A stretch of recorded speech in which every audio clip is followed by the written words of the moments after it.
Asambleísta Luis Morales.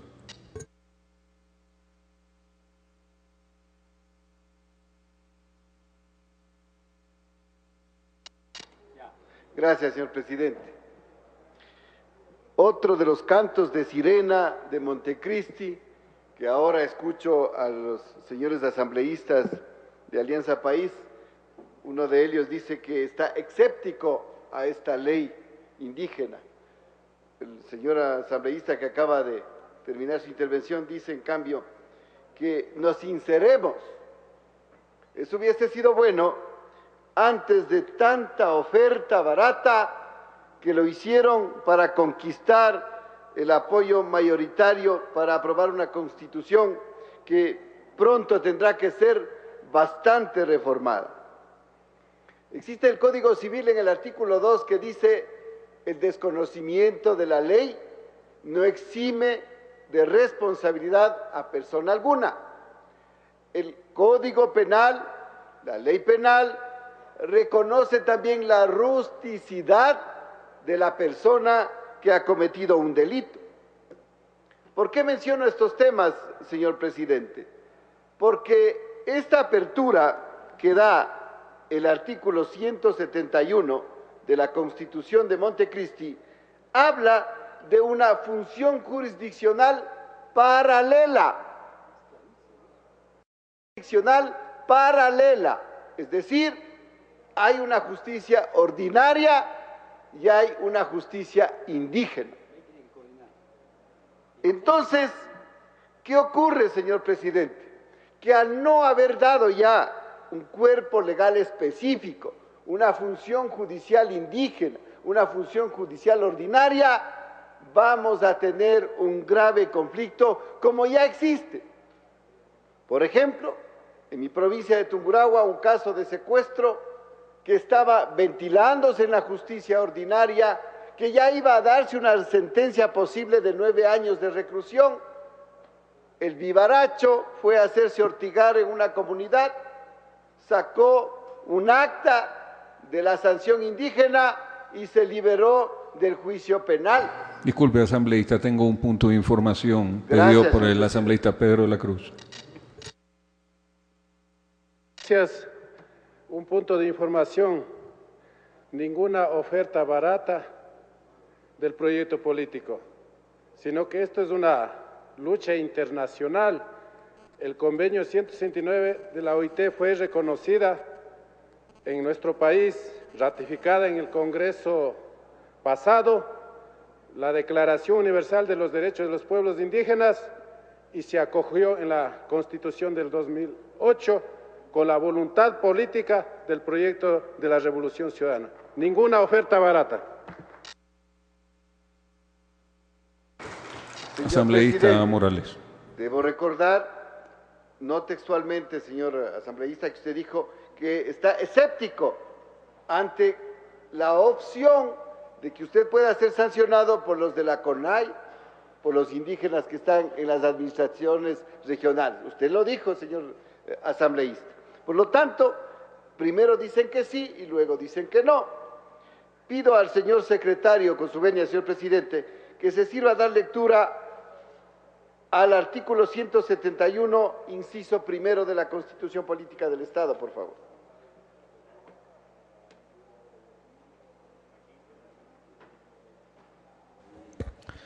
Con su autorización, señor presidente.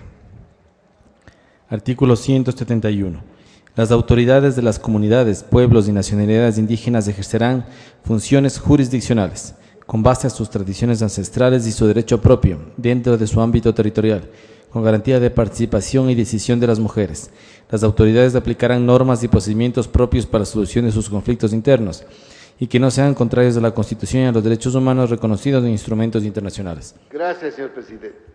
Ahí se habla claramente de que las nacionalidades indígenas ejercerán funciones jurisdiccionales. ¿Y de dónde nace la ley y la competencia de la ley, señor presidente? Usted que es un gran jurista. La jurisdicción y competencia nacen exactamente de la ley. Así lo dice la Constitución, lo dice el Código de Procedimiento Civil y otros cuerpos legales. Al estar en una norma constitucional, tenía que haberse hecho una ley para establecer ordinariamente y otra para establecer el asunto indígena. Ya eso como antecedente, señor presidente, tomando en cuenta algo que ya lo dijo la señora asambleísta Lourdes Tibán, que el Código Penal antes del 86 ponía como un delito el que una persona tenga una relación fuera del matrimonio. Hoy ya no es sino causal de divorcio, pero en el aspecto de la justicia indígena siguen castigando a la mujer infiel o al hombre infiel. Sigue siendo prácticamente un delito ese hecho, especialmente las comunidades del sector sierra, más no en el sector costa. Ahora, en el ámbito mismo de la redacción de la ley, existen contraposiciones muy especiales. Por ejemplo, en el numeral primero del artículo segundo, se habla de igualdad y autonomía. Dice, la jurisdicción indígena y la ordinaria tienen la misma protección e igual jerarquía. Pero en el artículo 7 del mismo cuerpo legal codificado, dice, declinación de competencia. Las autoridades de jurisdicción ordinaria que conozcan de la existencia de un proceso sometido a las autoridades con jurisdicción indígena declinarán su competencia, según lo dispuesto en el artículo 345 del Código Orgánico de la Función Judicial.